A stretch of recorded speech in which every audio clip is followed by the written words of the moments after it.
감사합니다. 오늘 주시는 하나님 말씀은 에베소서 6장 1절에서 4절입니다. 자녀들아, 주 안에서 너희 부모에게 순종하라. 이것이 옳으니라.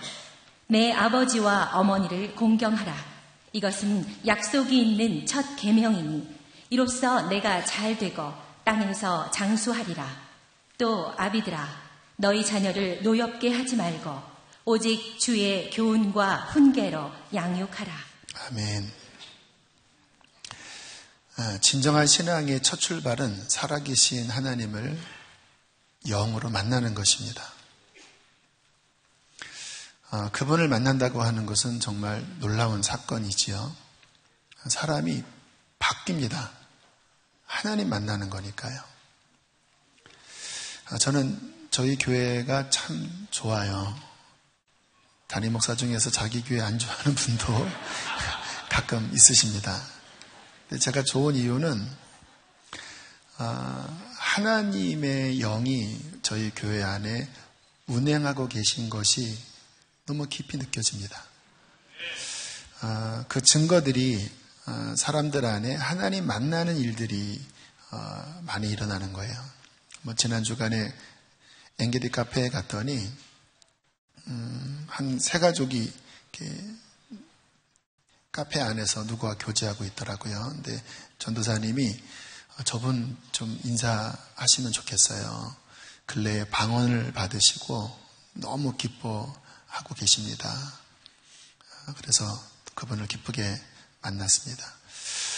어제 같은 경우는 좀 젊은 30대 중반의 한 자매님을 우연히 만나게 됐는데 그분은 이제 기도하면서 좀 만나게 해달라고 해서 기도해서 만난 거고 저는 그분의 기도에 이끌려서 좀 내려가다가 이렇게 만나게 된 일인데 이런 이야기를 하더라고요. 교회를 옛날에 다녔었는데 결혼하고는 교회를 이제 끊었습니다. 근데 몸이 너무 좋지 않아서 작년 9월에 저희 교회가 이제 입당하기 바로 전에 수자인 아파트에 사시는 분인데 교회를 가려면 가까운 데 가면 좋겠다 하고 이쪽으로 이사하기 전주에 등록을 하신 거예요. 아직 믿음이 엄뜻 가운데 등록을 하다 보니까 양육이 너무 부담스러웠다고 합니다. 나는 양육 같은 거 받기 싫어요. 받으셔야 합니다. 너무너무 힘이 들었대요. 내가 왜 받아야 하나? 나는 그냥 조용히 교회만 다니고 싶은데. 근데 중간쯤 넘어갔을 때 주변에서 권유를 했대요. 살아계신 하나님 만나야 되는데 한번 성경을 읽어보세요. 그래서 자의반 타의반 성경을 읽다가 말씀 속에서 하나님을 만난 거예요. 고린도 후서에 있는 말씀, 이 말씀입니다. 보이는 것은 잠깐이요 보이지 않는 것은 영원함이라. 그동안 보이는 세상만을 위해 살았던 자신의 모습이 말씀 속에 비춰지면서 이건 잠깐이구나. 보이지 않는 하나님의 영원한 세계가 있구나.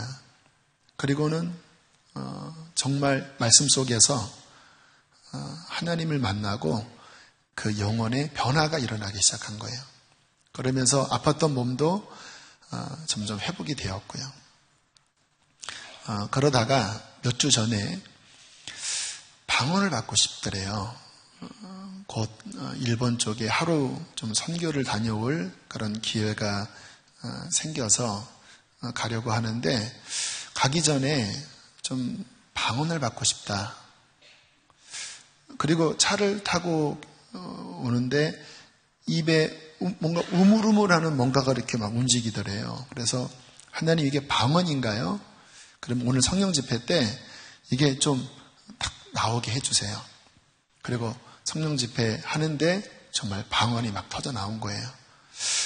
이게 무슨 기도인가? 방언은 그 성령이 우리의 영 안에서 다이렉트로 하나님 아버지를 향하여 기도하게 하시는 겁니다. 왜 이 방언 은사를 주시냐면 우리의 이 생각과 우리의 이성의 영역으로는 깊은 기도를 못하기 때문에 성령께서 강권적으로 우리의 혀를 붙잡아 하나님께 직접 간구하는 게 방언입니다. 그래서 무슨 말인지는 잘 모르지만 우리의 영의 작용이니까 너무너무 중요한 은사가 방언의 은사거든요.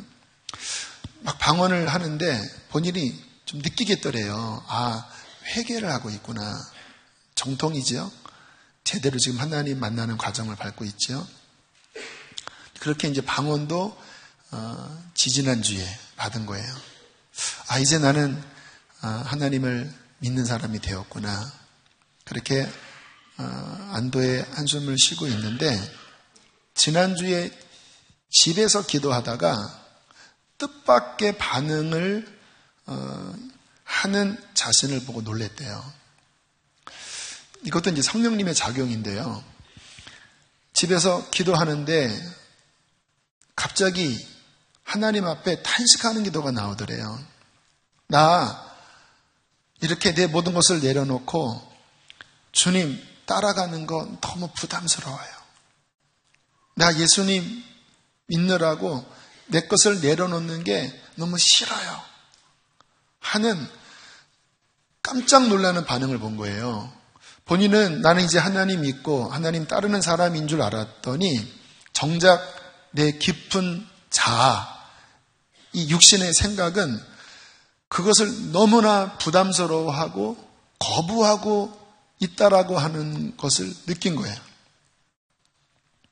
그리고는 이제 고백을 하기를 본인은 이렇게 믿으려고 했대요. 예수님 믿고 천국 가니까 그냥 예수님 믿고 여전히 나는 내 안정과 나의 건강, 나의 유익을 추구하고. 그러나 복음은 무엇입니까? 복음은 예수님과 함께 나의 옛사람이 못 박히고 이제 주님과 함께 죽고 내 안에 계신 예수님, 그분을 주인 삼아 그분을 따라갈 때 그분의 생명이 내 안에 역사하는 게 복음이거든요. 굉장히 중요한 말씀 드리는 거예요. 이 리얼 크리스찬, 지난주부터 이제 실생활에 대한 말씀을 드려요. 가정, 또 직장, 이런 부분들을 다룰 텐데, 잘못하면, 이렇게 행해야 하는구나, 라는 쪽에 포커스가 갈 수 있어요. 물론, 행하는 게 중요합니다. 그러나, 근원이 중요합니다. 근원은 뭐냐면, 내 중심이 바뀌는 거예요. 예수님과 함께 나의 옛사람이 죽고, 이제 내 안에 예수님의 생명이 연결되어 주님의 생명으로 살아가는 것. 이 자매에게 이제 그 일이 일어난 거예요. 성령께서 역사하신 거죠. 막 한두 시간을 막 땀을 뻘뻘 흘리고 눈물을 쏟아가면서 막 탄식의 기도를 했대요. 하나님, 나 너무 부담스러운데 내가 주님을 따라갈 수 있을까요? 내가 주님을 정말 믿을 수 있을까요? 그렇게 기도를 하는데 깊은 곳에 성령께서 위로를 주시고 그렇게 성령님이 이끄시겠다고 하시는 어떤 인도함 속에서 이 마음이 근본적으로 이제 변화가 일어나는 거예요. 그게 바로 십자가 경험이거든요.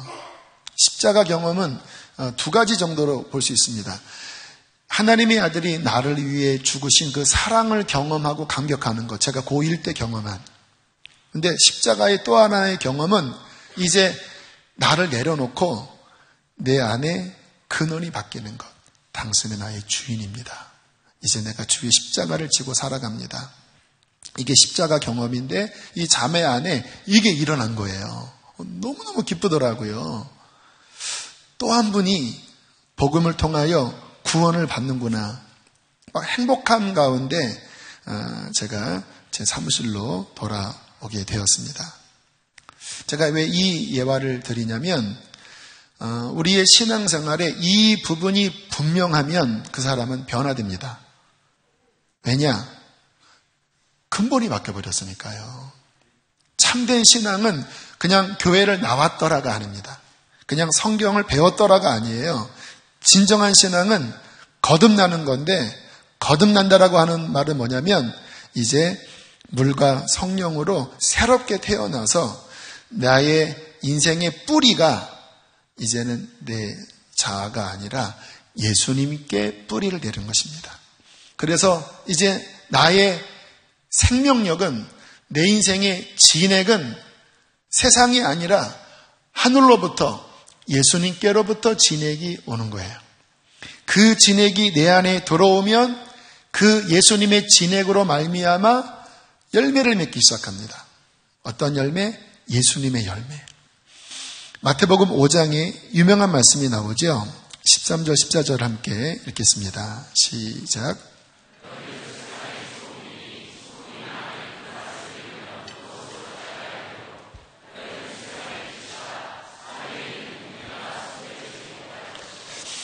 너희는 세상에 소금이 되라 라는 표현이 아니라 소금이다라고 말씀하죠. 너희는 세상에 빛이 되라 라고 말씀하지 않고 존재 자체가 빛이라고 말씀해요. 무슨 의미일까요? 정말 거듭나서 예수님께 연결이 되면 예수님의 생명력이 안에 들어오기 때문에 그 존재 자체가 소금이 되는 거예요. 이 소금은 곧 예수님의 맛을 의미합니다. 이 세상에는 예수님의 맛이 없어요. 다 인간 냄새들입니다. 종교도 다 인간이 만든 것들이에요. 근데 기독교는 종교가 아니거든요. 이 예수님의 생명이 들어오는 거예요. 그러니까 이 세상에 유일하게 예수님의 맛을 내는 자가 리얼 크리스찬이에요. 그러니까 주님께서 이제 네가 거듭났으면 세상의 소금이다. 이 세상에 소금의 맛을 내는 자가 되는 거야. 이제 네가 거듭나서 네 안에 내가 거하면 나는 세상의 빛이기 때문에 빛이 너희 안에서 나오는 거야. 산 위에 있는 동네가 숨길 수 없듯이 정말 거듭난 사람은 그 안에 빛 대신 예수 그리스도가 거하기 때문에 그 빛을 숨길 수 없다고 주님께서는 말씀을 하시는 거예요. 그래서 거듭나면 이 주님으로 말미암아 놀라운 변화의 역사가 자동적으로 일어납니다. 거듭나지 않으면 이 생명의 역사가 일어날 수가 없지요. 왜? 하나님의 생명은 인간이 흉내낼 수 없는 거예요.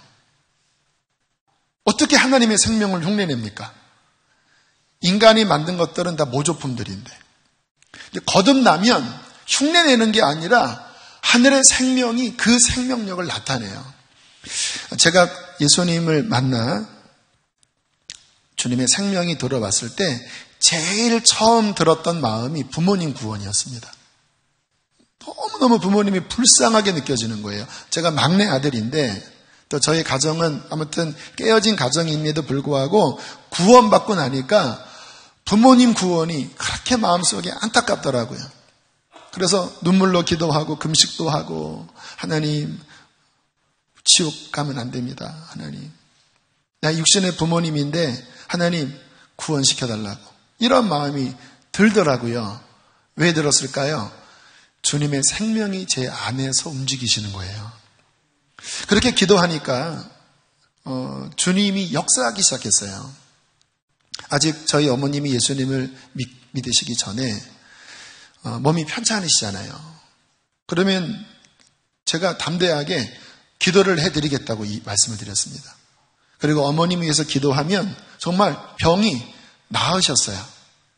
그런 경험들을 이렇게 하시다 보니까 편찮으실 때마다 기도해 주시기를 바라시더라고요. 믿진 않아도 주님의 어떠한 맛이, 소금의 맛, 빛이, 주의 생명이 경험되어지니까 좋게 느껴지잖아요. 여러분, 주님의 생명은 사람을 살리는 것입니다. 회복하는 거예요. 어느 날은 저희 가정 경제 형편이 좋지 않아서 어머님이 늘 빚에 허덕이셨는데 그런 이야기를 하시더라고요. 갯돈을 부었는데 10몇 명이래요. 이번에 제비뽑기를 하는데 첫 번째로 뽑아야 한다는 거예요. 우리 같은 크리스찬이 그런 기도하는 거는 욕심입니다. 하나님은 그런 기도 좋아하지 않아요. 근데 이 같은 상황은요, 하나님이 역사하십니다. 왜냐하면 하나님의 살아계심을 자꾸 보여주시는 거거든요. 그래서 알았다고 엄마 걱정하지 말고 내가 기도할 테니까 뽑으라고. 그래서 1등으로 뽑아서 아무튼 잘 또 재정적으로 해결이 됐는데 이와 같은 일들이 일어나면서 저희 어머님의 딱딱했던 마음이 풀어지기 시작했습니다. 그리고 주님 영접하고 지금은 권사님이 되셨어요. 저희 아버님은 좀 오래 걸리셨습니다. 저랑 같이 살지 않았기 때문에 어떤 영향이 아버님에게 흘러가기에는 물리적으로 쉽지가 않았어요. 그래도 추석에 또 설에 저희 집에 오셔서 함께 예배도 하고 그리고 식사도 하는 시간을 몇 년간 가졌습니다. 저희 아버님과 어머님이 사시진 않았지만 명절에는 그래도 오셨어요. 어느 날 추석에 이번에는 아버님에게 좀 담대하게 복음을 전해야 되겠다 하고 기도를 열심히 했습니다. 마당에 앉아서 복음을 전하는데 제가 그 고등학교 때 느꼈던 그 안타까운 마음, 아버지 이 땅에서도 고생하셨는데 지옥 가시면 안 되잖아요. 근데 이 고백이 너무 안타까운 마음으로 고백되어지는 거예요. 아마 종교적으로 이야기했다면 아버님이 화를 내셨을 수도 있어요. 뭐 지옥? 니 나가라 이렇게 했을 텐데 주님의 생명이 움직이니까 아버님이 그 말을 듣고 고개를 끄덕끄덕 거리시더라고요. 복음을 전하고 영접기도 하시겠냐고 했더니 하시겠다고 하시더라고요. 그리고 그 마당에 쭈그리고 앉아서 아버님을 위해서 기도하는데 뜨거운 눈물이 났습니다. 하나님, 저희 아버지 이 땅에서도 고생 많이 하셨습니다. 구원시켜 주십시오. 꼭 천국 가게 해주십시오. 기도 후에 눈을 떴더니 저희 아버님의 눈시울이 벌게져 계시더라고요. 주님께서 아버님의 마음을 뭔가 깨트리고 계시는구나. 그리고 여러 가정들 속에 마지막에 아름답게 하늘나라 가셨어요. 만약에 내가 종교적으로 신앙생활을 하는 사람이었다면 저는 아마 이렇게 얘기했을 것 같아요. 아니 아버지, 아들이 목사인데 교회 가야 되지 않겠습니까? 내 사업에 문제가 있습니다. 이런 뉘앙스로 얘기했을 것 같아요. 근데 주님의 생명이 역사하니까 이 종교가 아닙니다. 그 영혼이 불쌍하고 주님의 마음이거든요. 주님의 생명이 움직이는 그 놀라운 은혜, 그게 구원받은 한 사람 안에서 움직이기 시작하면 시간이 걸릴 수는 있어도 누군가 정말 거듭나서 주님의 생명이 꾸준하게 그 가정에 흐르면 주 예수를 믿어라. 그리하면 너와 내 집이 구원을 얻으리라. 이 말씀이 이루어질 수밖에 없어요. 왜냐하면 주님의 생명은 능력이거든요. 자, 진정한 신앙은 무엇일까? 이 리얼 크리스찬. 삶에서 이와 같이 예수님의 열매가 맺어지는 게 리얼 크리스찬의 열매예요. 제가 아까 말씀드렸죠? 열매가 우선은 아니에요. 먼저 근원이 바뀌는 게 먼저예요. 그런데 근원이 바뀌었다면 반드시 증거가 나타나야 되는데 그 증거는 그의 삶에서 주님의 이와 같은 열매가 맺어지는 거예요. 주님께서 중요한 말씀을 하셨죠. 마태복음 7장 16절로 20절 함께 읽어보실까요? 시작. 그들의 열매로 그들을 알지니 가시나무에서 포도나무를 무화과를 따겠느냐. 이와 같이 좋은 나무마다 아름다운 열매를 맺고 못된 나무가 나쁜 열매를 맺나니 좋은 나무가 나쁜 열매를 맺을 수 없고 못된 나무가 아름다운 열매를 맺을 수 없느니라. 아름다운 열매를 맺지 아니하는 나무마다 찍혀 불에 던져지느니라. 이러므로 그들의 열매로 그들을 알리라. 저희 교회처럼 구원을 중요시 여기고 구원을 강조하는 교회는 이 같은 말씀에 귀를 기울여야 돼요. 그 사람이 정말 구원받은 것을 어떻게 아냐? 그 삶에서 맺어지는 열매를 보아야 알 수 있다는 거예요. 그가 좋은 나무가 되었다면 예수님께 접붙여서 주님의 진액을 받는 생명이 바뀐 자가 되었다면 당연히 예수님으로 말미암아 좋은 열매를 맺는다. 그런데 교회는 아무리 다니고 입으로는 믿는다고 하고 교회의 직분은 맡았어도 이 근원이 거듭나지 않으면, 근원이 바뀌지 않으면 종교 껍데기, 가면을 쓸지 몰라도 그의 삶에서는, 그의 가정에서는 썩은 가시 열매를 맺을 수밖에 없다. 여러분의 삶에서 무슨 열매를 맺는지를 한번 돌이켜 보십시오. 여러분의 삶에서 주님의 열매가 잘 맺어지고 있나요? 여러분을 통하여 가정이 구원을 받고 있나요? 여러분이 가는 곳곳마다 예수의 향기가 나고 있나요? 그렇다면 나 하나님 자녀 맞구나. 나는 죽고 나는 예수로 사는 자 맞구나. 그런데 교회에서는 그럴듯한 종교인인데 삶에서는 혈기, 폭언, 욕심, 이러한 열매들이 맺어지고 있다면 우리는 충격을 받으셔야 합니다. 안 바뀐 거예요. 내 뿌리가 주님께 연결된 게 아니에요. 또는 거듭났었는데 뭔가 신앙적으로 문제가 생긴 거예요. 이 근본 안에 주님께 뿌리 내리지를 못하고 다시 뭔가 옛날로 돌아가고 있는 거예요. 그러나 기억하십시오. 잘못된 열매를 맺는다면 그는 하나님 앞에 설 수가 없습니다. 자, 지난주부터 가정에 대한 부분을 살펴보고 있습니다. 진정한 신앙은 열매를 맺는다. 어디에서요? 가정에서부터. 성경에 너희는 세상의 소금이다, 세상의 빛이라고 했을 때 첫 번째 세상은 가정입니다. 그렇죠.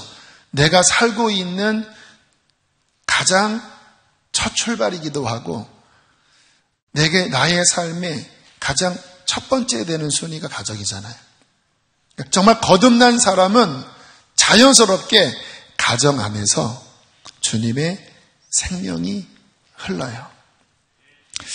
자, 지난주에는 부부에 관한 말씀을 드렸는데요. 오늘은 부모와 자녀 영역에 대한 말씀을 살펴보겠습니다. 질문하겠습니다. 여러분은 부모님과의 관계 안에서 예수님으로 말미암는 생명의 역사를 경험하고 있나요? 여러분, 부모는 우리의 뿌리입니다. 부모님으로부터 우리의 육신이 출생했잖아요. 그런데 안타까운 사실은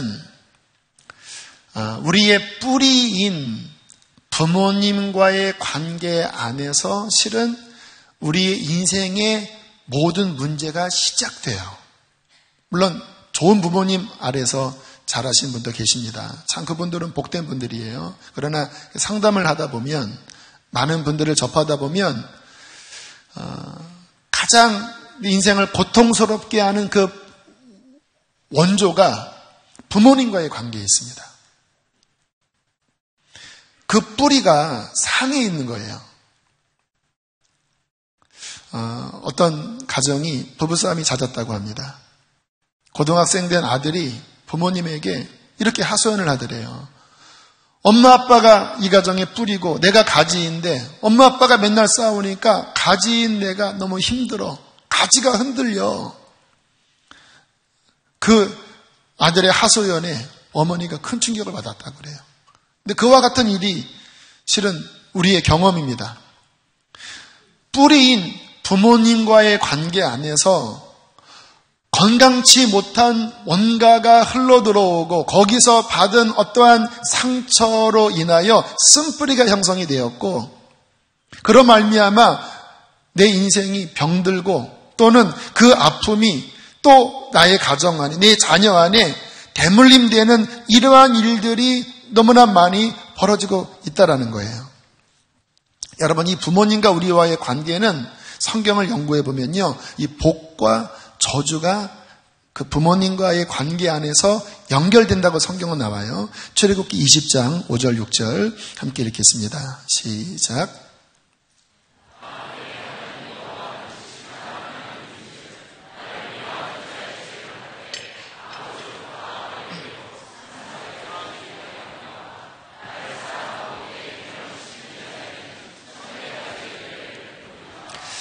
아버지로부터 아들에게로 3, 4대의 저주가 흘러내려오기도 하고 또는 천대까지 하나님의 은혜가 부모로부터 흘러내려온다고 말씀하고 있어요. 이 가운데 부모님의 좋은 신앙으로 인하여 복을 누리는 분들이 있으세요. 저희 교회는 특별히 모태신앙인 분들이 많은데 참 부럽습니다. 부모님의 그 신앙, 그분들의 기도, 그분들의 섬김으로 인하여 자녀들이 참 건강하고 깨끗하고 복을 누리는 가정이 많아요. 그러나 동시에 쓴뿌리로 괴로워하는 분들도 적지 않습니다. 근데 생각해보면 저는 이제는 이해가 돼요. 저희 부모님 세대는 이렇게 개화된 그러한 세대가 아니십니다. 보통 1900년도 40년, 50년, 30년 그때 출생하신 분들이시잖아요. 일제시대. 그 유교의 그 인습, 무속신앙, 여기에 아주 우리나라가 얽혀있는 상황, 거기에 6.25 동란, 그리고 독재 정권 시절, 이러한 격동기를 지나면서 우리 부모님들도 건강하게 사시기보다는 척박하고 그 깊은 내면 안에 굉장히 많은 쓴뿌리들이 있습니다. 특히 우리 한국 사람들은 마음에 한이 있어요. 분노심이 있는 거예요. 남과 북이 서로 대치하고 동과 서가 세대 간에 우리 한국 사람들 안에 있는 깊은 쓴뿌리가 이 한, 분노, 원통 그래요. 그래서 한국 귀신들은 주로 구천을 떠도는 원통한 귀신 이런 귀신들이 많아요. 미국은 드라큘라 같은 게 있긴 한데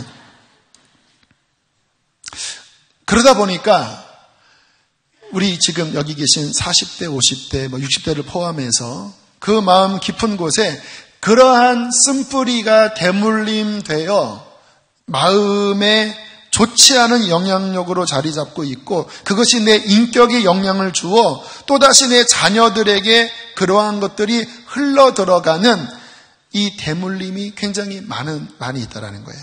자, 여기서 우리가 구체적으로 신앙은 무엇인지를 대입해 봐야 합니다. 저는 설교를 할 때 구체적이기를 바라요. 그냥 모호하게 거듭남, 구원 이렇게 끝나고 싶지 않아요. 정말 거듭났다면, 정말 구원받았다면, 정말 믿었다면 그 믿음은 우리의 삶의 현장에서 또 내가 겪는 이러한 어려움 속에 어떻게 역사하는지에 대하여 아셔야 합니다. 그래야 좋은 열매를 맺을 수가 있어요. 신앙은 뭐냐면 예수님께 연결이 되어 그 생명으로 회복이 되는 것입니다. 여러분, 주님이 이 땅에 구원자로 오셨잖아요. 우리의 죄를 짊어지시고 모든 저주를 다 짊어지셨습니다. 그리고 주님은 우리를 회복시켜 주신다고 말씀하세요. 어떻게 회복시켜 주시냐고요? 그 죄와 그 상처와 그 모든 어둠으로 말미암아 생긴 그 모든 쓴뿌리, 모든 분노, 깨어짐, 이혼, 폭력, 중독 이게 다 망가져 버린 거거든요.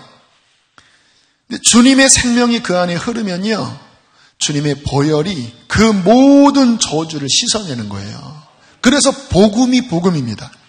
이 세상 이 무당들은요 푸닥거리를 하라고 그래요. 지금 이 귀신이 원통해서 이 문제를 일으켰는데 내가 섬기는 더 큰 귀신한테 이 구슬하면 이 큰 귀신이 이 작은 귀신을 물리친다. 이런 원리입니다. 그래서 막 작도를 막 타고 막 이렇게 하면서 계속 귀신에게 막 절하고 하는데, 여러분 아까 말씀에 가시나무에서는 가시가 맺힌다 그랬잖아요. 귀신은 그 캐릭터가 그 분열과 원통함과 그 안에 썩은 것들이에요. 그러니까 뭔가 그 순간에는 뭔가 일이 일어나는 것 같지만 그 뿌리에서는요 또 다른 악한 것이 나와요. 그런데 주님의 생명이 들어오잖아요. 그분은 창조주요, 그분은 선하신 하나님이요, 그분은 가장 좋은 것을 주시는 분이십니다. 그래서 주님의 구원이 우리의 삶의 그 어둠 가운데 흘러들어가면 모든 죽은 것을 살리는 거예요. 모든 병든 것들을 치료하는 거예요. 모든 사막의 열매들을 거두어내고 하나님의 나라의 그 평안과 기쁨이 그 삶에 맺어지게 하는 것입니다. 그래서 복음인 거예요. 신앙은 예수님으로 내 삶의 쓴뿌리, 특별히 부모와의 관계에서 있었던 그 쓴뿌리를 회복시키는 것, 이것이 바로 신앙인 것입니다. 어떤 분이 어릴 때 어머님에게 폭언을 들었나 봐요. 뭐 하다가 꼴찌를 했는데 그거를 보고 어머니가 나가 죽어 이놈의 자식아, 꼴찌하는 자식은 내 자식도 아니야! 하고는 쫓아내서 막 문 밖에서 막 울었대요. 근데 여러분, 어린아이는 모든 것이 다 연약합니다. 그 부모의 말 한마디가 아이의 인격에 평생 남는 상처가 아니라 계속 피고름이 나는 경우가 있어요. 이때부터 이 아이는 자신감이 없는 아이가 되었고 병약한 아이가 됐대요. 보세요. 자신의 뿌리인 부모님이 나가 죽으라고 하는데 그 말이 비수처럼 꽂혔는데 너는 내 자식도 아니야. 왜? 꼴찌했다고. 그러니까 늘 그렇게 병약하게 살다가 나중에 커서 중요한 이제 학위를 받으라고 논문을 쓰는데 진도가 안 나가는 거예요. 교수님이 하도 답답해서 불러놓고 깊이 상담을 했는데 이게 건드려진 거예요. 이미 긴 시간이 흘렀지만 본인을 자신감 없게 만들고 늘 병약하게 만들고 그리고 늘 이 가면 쓰는 사람이 있잖아요. 여러분, 사람이 이렇게 뭔가 이렇게 꾸미는 사람들을 보면 답답합니다. 좀 못나도 그냥 이렇게 정직하게 드러나면 편한데 늘 뭔가 이렇게 움츠러들고 꾸미면 인간관계 어렵거든요.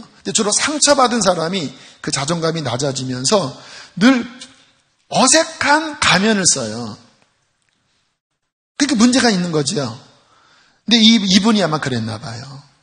근데 교수님이 그 부분을 잘 이렇게 지적하고 직면하라. 하나님 앞에 직면하라고.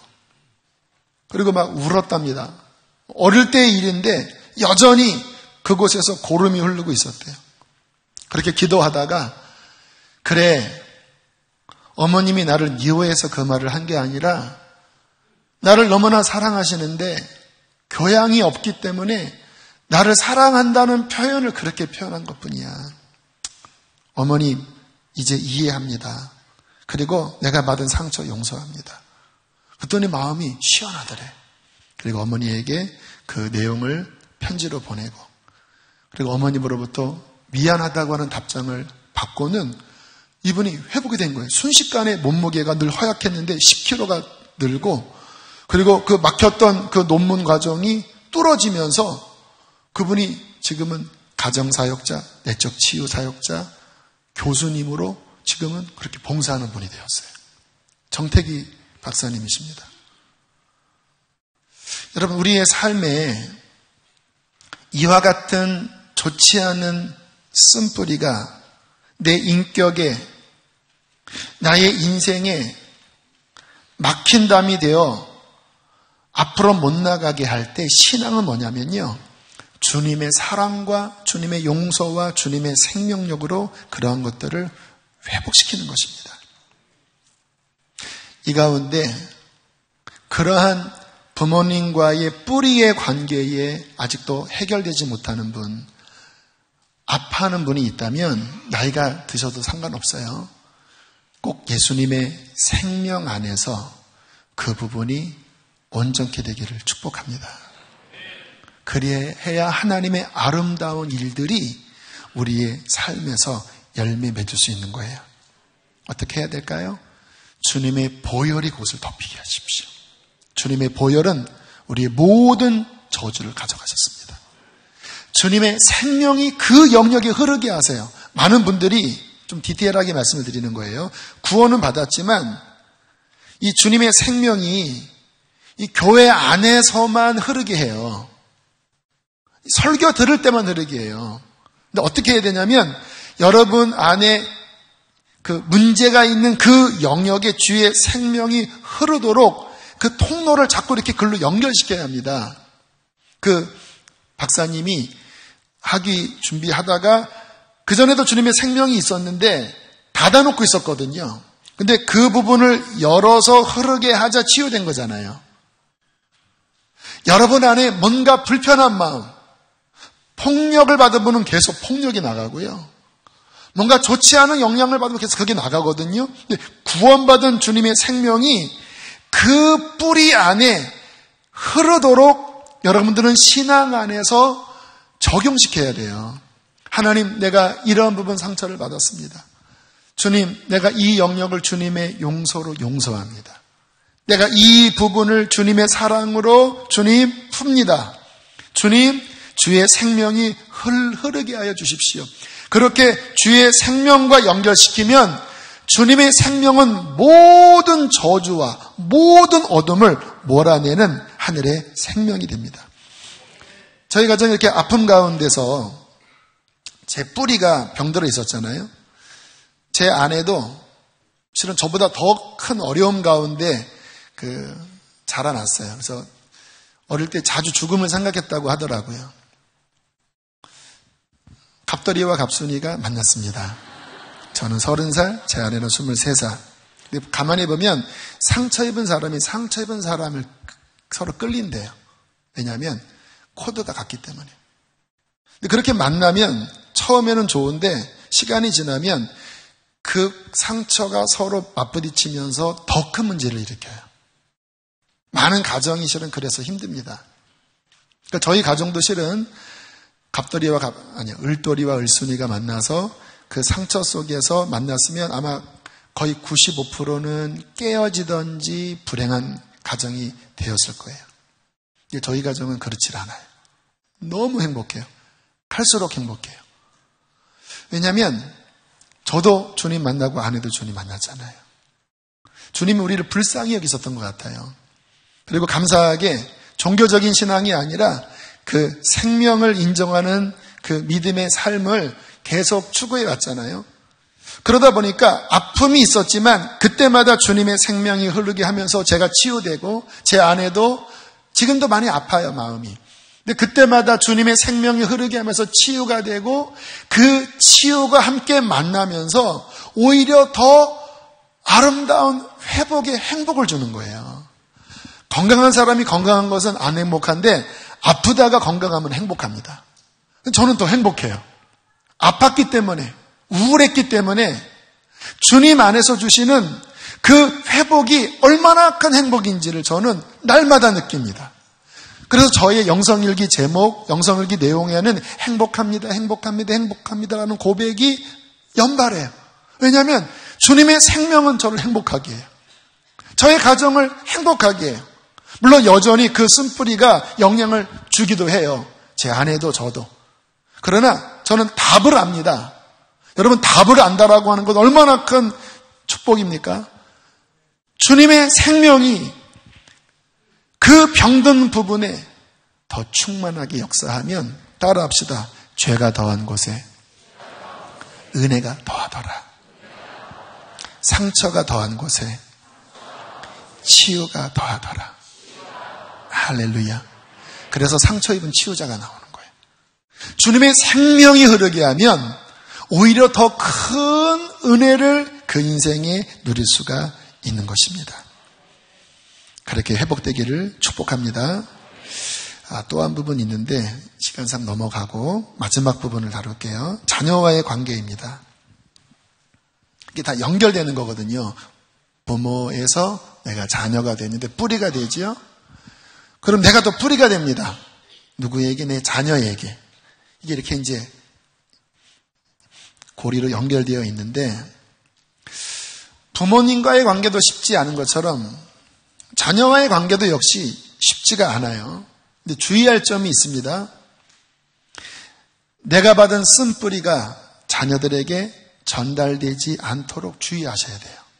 특별히 가정적으로 상처가 있는 분들, 아무리 주님 만났어도 여러분이 지식을 제대로 채우지 않으면, 영적 지식을 채우지 않으면 어떤 분들은 그 상처가 내가 하나님 믿는 종교성과 결합돼서 종교적인 강압으로 자녀들에게 흘러가기도 해요. 참 무서운 거죠. 분명히 자녀들에게 성경 읽어라, 기도해라, 하나님 잘 믿어라 하는데 그게 주님의 생명으로 흘러가는 것이 아니라 내 상처와 연결되어서 종교심으로 흘러가요. 그러면 자녀들에게 좋은 영향 주지 못해요. 또는 자녀 잘 기르고 싶잖아요. 자녀 성공하게 하고 싶잖아요. 왜? 사랑하니까. 그런데 주님의 생명의 작용으로 그렇게 자녀를 섬기는 게 아니라 나의 자아에서 나오는 사랑, 이기적인 사랑이지요. 또는 보상받고 싶은 마음을 자녀들에게 투영시키는 경우도 있어요. 내가 공부 못했으니까, 내가 그런 위치에 가지 못했으니까 대리 만족시키는 거예요. 너는 이렇게 공부해서 내가 못한 그 꿈을 네가 이루어라. 아바타지요. 이런 것 때문에 자녀들이 힘들어하는 경우가 너무 많아요. 오늘 성경에 4절 말씀 한번 PPT 보실까요? 함께 읽겠습니다. 시작.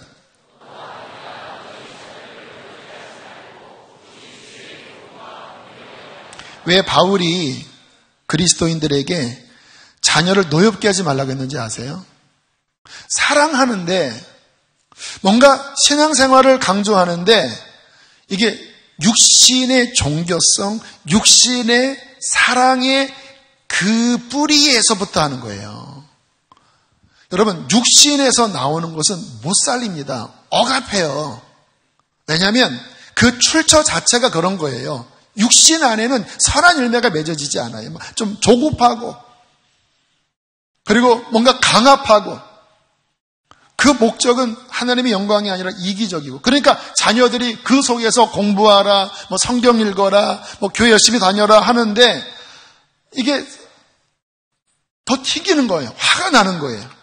근데 보세요. 똑같은 말을 하더라도 주님의 생명의 작용으로 그 말이 나가잖아요. 그러면 내가 하는 말이 아니라 나는 통로가 되는 거고 주님으로부터 흘러들어가는 거예요. 그러면 여러분 사람이 제가 설교를 할 때 종교적인 어떤 강론을 하면 두 반응이 나타납니다. 하나는 여러분이 와닿질 않아요. 또 하나는 튕겨요.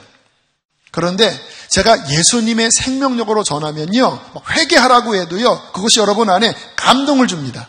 왜요? 제 말이 아니라 하나님의 생명과 능력의 말씀이니까. 자녀들에게도요 주님의 통로가 되어 주님이 원하는 그 말을 하잖아요. 그러면 아이들이 그 속에서 은혜를 받아요. 그게 바로 주의 교양과 훈계입니다. 할렐루야. 그 주님의 생명력이 흘러들어가면 아이들이 변화돼요. 왜? 주님의 진액은 반드시 그 열매를 맺거든요. 더군다나 부모는 자녀의 권위자잖아요. 그래서 부모가 주님의 생명력을 받아 이야기하면 자녀들이 그것이 그들 안에, 영혼 안에, 인생 안에 흘러들어갈 수밖에 없어요. 근데 주님으로부터 오는 게 아니라 육신의 종교와 육신의 감정으로 자꾸 하니까 부딪힘이 일어나는 거예요.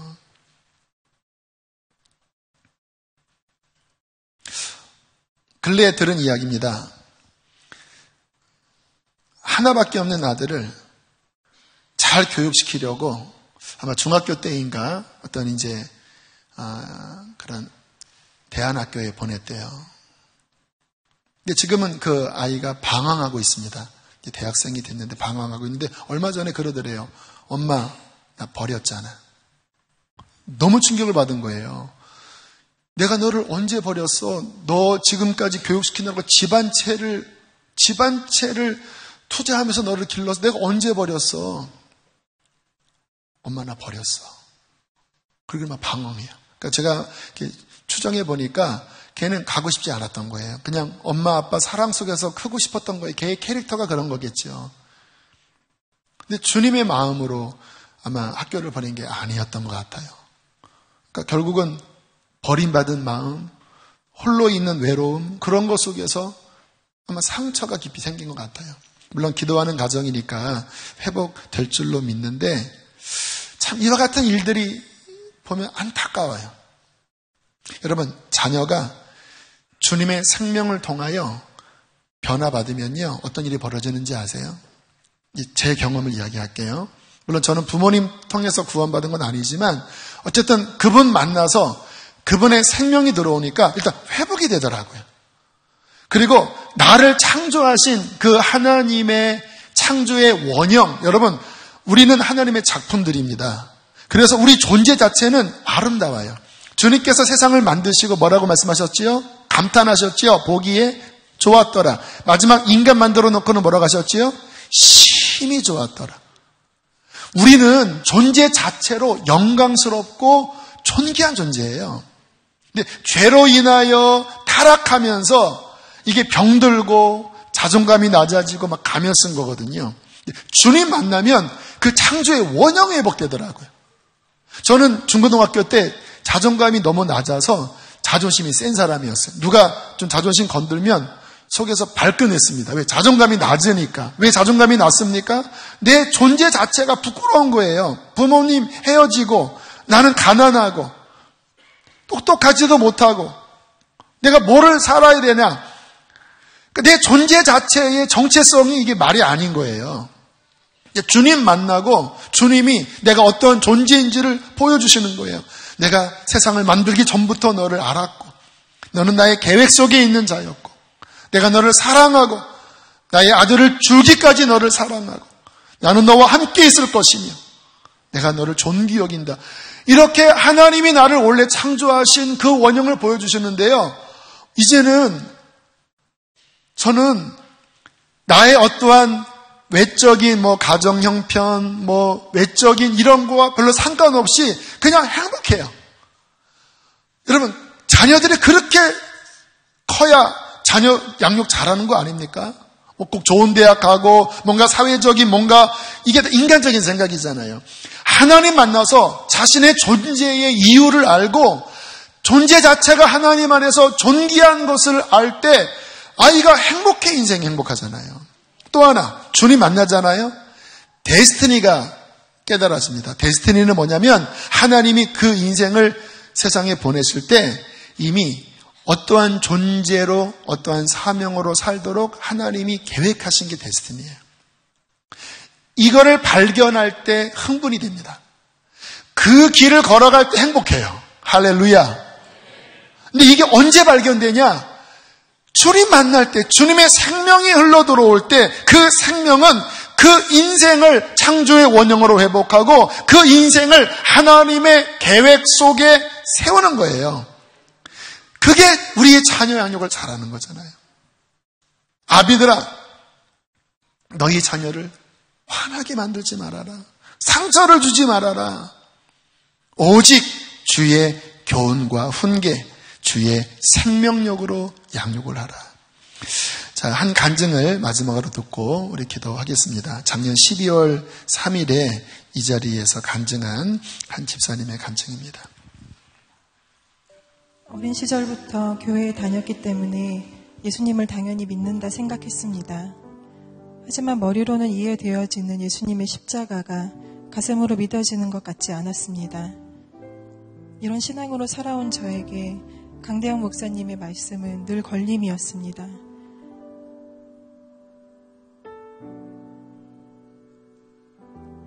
불안한 나의 신앙 상태를 마주해야 하는 두려움, 내일 예수님이 나를 부르시면 주님 앞에 내가 설 수 있을지 늘 두려웠습니다. 제자훈련을 받으며 직장에서의 제 모습이 그리스도인으로서의 정체성이 없었다는 것을 깨닫게 되었고, 초등학교에 입학한 큰 아이에게 공부 욕심을 부리는 제 모습이 걸림이 되기 시작했습니다. 어느 날 아이에게 공부를 시키다 화를 참지 못하고 또다시 분노를 쏟아내게 되었습니다. 이런 저를 보며 제 자신에게 화가 났습니다. 분노가 내 깊은 곳에 늘 깔려있고 그것이 사랑하는 아이에게 흘러간다는 것이 죽을 만큼 괴로웠습니다. 또다시 변화되어지지 않는 제 모습이 이제 절망스러웠습니다. 나는 도저히 죽어지지가 않는다고 아이를 끌어안고 목 놓아 울었습니다. 복음 인카운터 당일 말씀을 듣는 시간에 알 수 없는 정죄함이 내 속에 차올랐습니다. 죄로 살아왔던 삶에 대한 자책이었습니다. 기도 시간이 되어 예수님이 달리신 십자가 앞에 앉자 속에서부터 눈물이 터져 나왔습니다. 그 찢기고 피투성이 된 예수님을 쳐다볼 수가 없어서 눈을 감아버렸습니다. 예수님을 도저히 쳐다볼 수 없다고 발버둥을 쳤습니다. 죄 속에 묻혀 죄임을 깨닫지도 못하고 살았던 지난 삶이 떠오르며 예수님 앞에 앉아있는 제가 너무나도 경멸스러웠습니다. 예수님께 죄로 살고 있는 저를 보고 계시면서 어떻게 지금까지 기다리셨는지 물었습니다. 찬양과 기도가 뒤섞인 그 가운데에서도 제 속에서 선명하게 괜찮다라는 음성이 들려왔습니다. 처음 경험하는 살아계신 예수님의 음성에 감격해 말문이 막혔습니다. 그 순간 죄책감과 정죄함이 사라짐을 느꼈습니다. 예수님을 바라보라는 목사님의 말씀에 고개를 들었습니다. 갑자기 예수님의 십자가가 머리에서부터 물이 부어지듯 제게 부어지는 것 같았습니다. 머리로만 이해되어지고 막연했던 예수님의 십자가는 저의 십자가가 되었습니다. 그동안에 저는 물질에 매여 있었고 아이들은 세상의 욕심만으로 키워왔고 저의 모든 관심을 아이들에게만 쏟으며 남편에게 사랑을 받으려고만 했고 사랑을 줄 줄을 몰랐습니다. 물질을 내려놓으려 아이들에게 욕심 부리지 않으려 남편을 섬기려 아무리 노력해도 도저히 제 힘으로는 되지 않았습니다. 이 견고했던 진이 예수님이 십자가를 만나니 무너졌습니다. 예수님은 저희 가정에 회복을 부어주셨습니다. 물질이 이젠 제게 중요하지 않아졌습니다. 주님께 예물을 드릴 수 있는 것만으로 행복합니다. 문제집을 하나 더 푸는 것보다 아이의 행복과 아이들을 주의 자녀로 키우는 것이 아이들을 제게 주신 주님의 뜻임이 견고해졌습니다. 첫 가정 예배를 시작했습니다. 너무나 감격스러웠습니다. 아이들이 즐겁게 찬양과 율동을 합니다. 가장 기억에 남는 말씀을 나누는 큰 아이와 말씀을 읽겠다고 더듬거리는 둘째 아이가 너무 예쁩니다. 기도를 시작할 때는 아이들이 먼저 주여를 한번 외치자고 합니다. 주님의 은혜입니다. 아무리 노력해도 제 힘으로는 되어지지 않던 기적 같은 삶으로 회복되었습니다. 나는 십자가에 죽었고 예수님께서 내 안에 다시 사셨습니다. 내가 그리스도와 함께 십자가에 못 박혔나니 그런즉 이제는 내가 사는 것이 아니요 오직 내 안에 그리스도께서 사시는 것이라 주의 보혈만을 의지합니다. 아멘. 눈을 감으시고 함께 기도하는 시간을 가질 텐데요. 내 삶의 부모님과의 관계에 아픔과 쓴뿌리가 있는 분들, 그것이 나의 자녀들에게 또다시 좋지 않은 영향력으로 흘러가서 뭔가 자녀를 사랑하는 것 같지만 자녀들에게 하는 말이 주님의 생명이 아닌 내 육신의 말이 흘러나와 뭔가 불편한 관계 가운데 있는 분들이 있다면 오늘 주님 앞에 이 예배를 마치면서 주님 기도합니다. 내가 그리스도와 함께 못 박히고 이제 예수님의 생명만 우리의 가정에 흐르게 하여 주십시오. 하나님의 평화와 하나님의 기쁨과 사랑이 우리의 가정에 나를 통하여 흐르게 하여 주십시오. 그렇게 가정을 위해서 중보하고 축복하는 시간 갖겠습니다. 우리 눈을 감고 찬양을 먼저 부르겠습니다. 가사 불러드릴게요. 평화 하나님의 평강이 하나님의 평강이 우리 가정에 넘쳐나기를 우리 가정에 우리 부모와 우리의 자녀들에게 평화 하나님의 평강이 하나님의 평강이 모든 깨어진 것들이 치유되어지게 해주십시오. 가득하기를 축복합니다. 기쁨 하나님의 기쁨이 기쁨 하나님의 가정에 넘쳐나기를, 우리 가정에 넘쳐나기를, 기쁨, 하나님의 기쁨,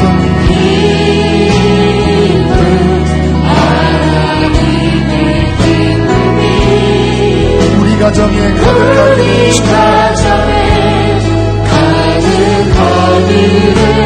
축복합니다. 사랑, 하나님의 사랑,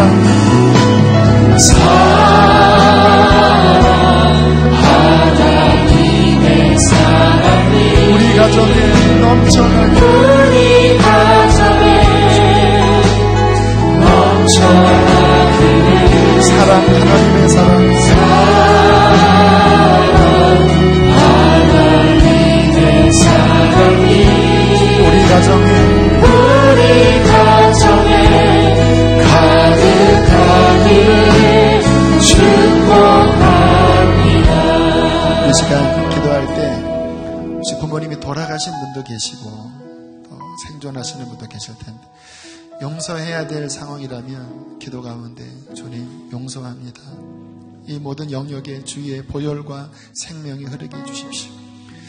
혹시 자녀와의 관계 가운데 지금 어떤 상처와 아픔과 씻을 수 없는 고통이 있는 분들이 있다면 약심하지 마십시오.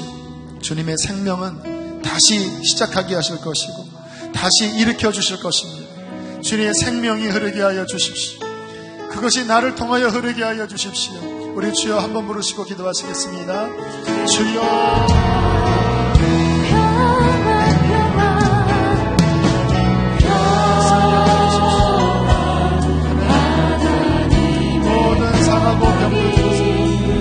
모든 아픔,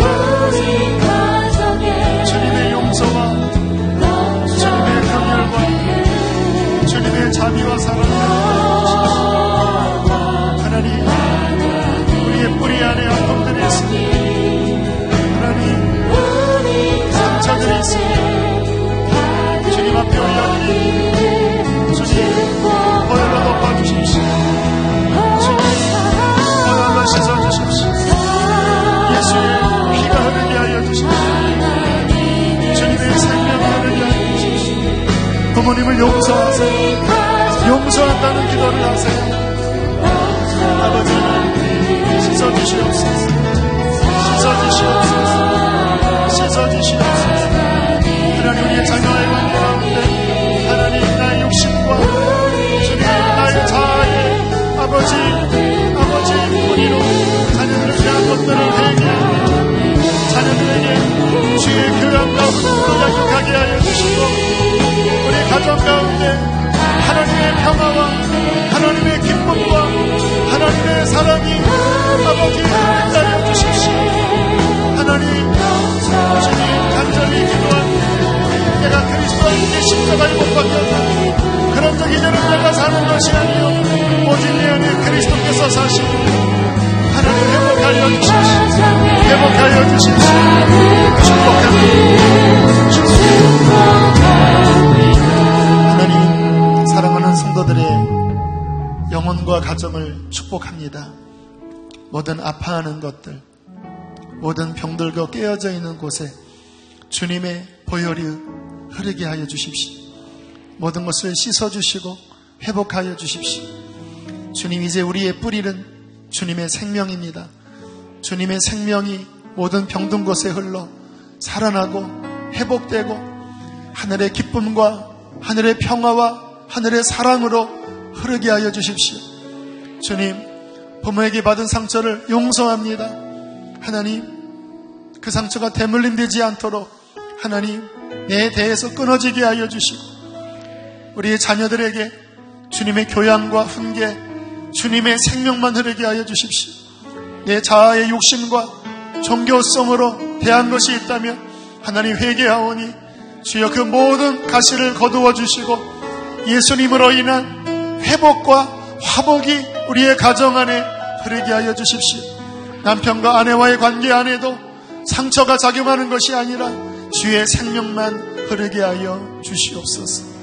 귀한 예물을 봉헌합니다. 기쁘게 흠양하시고 하나님, 우리의 삶에 하나님의 선한 열매가 직장과 모든 영역에 아름답게 맺어지게 하여 주십시오. 이제는 우리를 죄에서 건지신 예수 그리스도의 은혜와 하늘아버지의 그 크신 사랑하심과 성령의 교통, 치유하심이 사랑하는 성도들에게, 저들의 가정, 부모, 자녀에게 영원토록 함께 있을지어다. 아멘.